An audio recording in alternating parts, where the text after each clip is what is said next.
வணக்கம் ரிதி.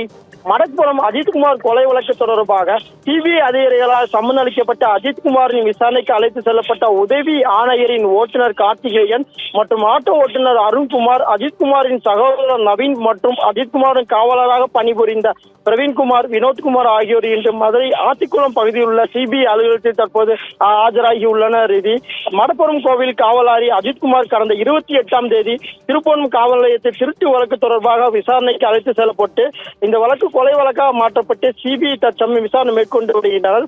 கடந்த 14ஆம் தேதி முதல் சிபிஐ விசாரணை டிஎஸ்பி ஹேமந்த் குமார் தலைமையிலான 5 பேர் கொண்ட குழுவினர் தற்போது நடைபெற்று வருகிறது. இந்த நிலையில் அந்த அஜித்குமார் தாக்கப்பட்டதாக கூறப்படும் அறநிலைத்துறை அலுவலகம் பின்புள்ள கோசாலை அரசு மாணவர் விடுதி, புளியந்தோப்பு ஆகிய பகுதியில் ஆய்வு மேற்கொண்டு விசாரணை முதற்கட்டமாக தொடங்கினார்.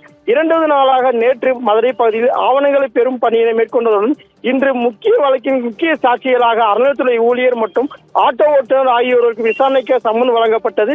இதில் அஜித்குமார் நண்பரான ஆட்டோ ஓட்டுநர் அருண்குமார், உதவி ஆணையர் ஓட்டுநர் கார்த்திகேயன், அஜித்குமார் சக ஊழியரான பிரவீன்குமார், வினோத்குமார் ஆகியோர் மற்றும் அஜித்குமார் சகோதரர் நவீன்குமார் ஆகியோர் தற்போது மடப்புறம் அறநிலையத்துறை அலுவலகத்திற்கு சிபிஐ அதிகாரி நேற்று நேரில் சென்று சம்மன் வழங்கிய நிலையில் தற்போது மதுரை ஆத்திக்குளத்தில் உள்ள சிபிஐ அலுவலகத்தில் ஆஜராகி தற்போது விசாரணைக்கு ஆஜராகியுள்ளனர்.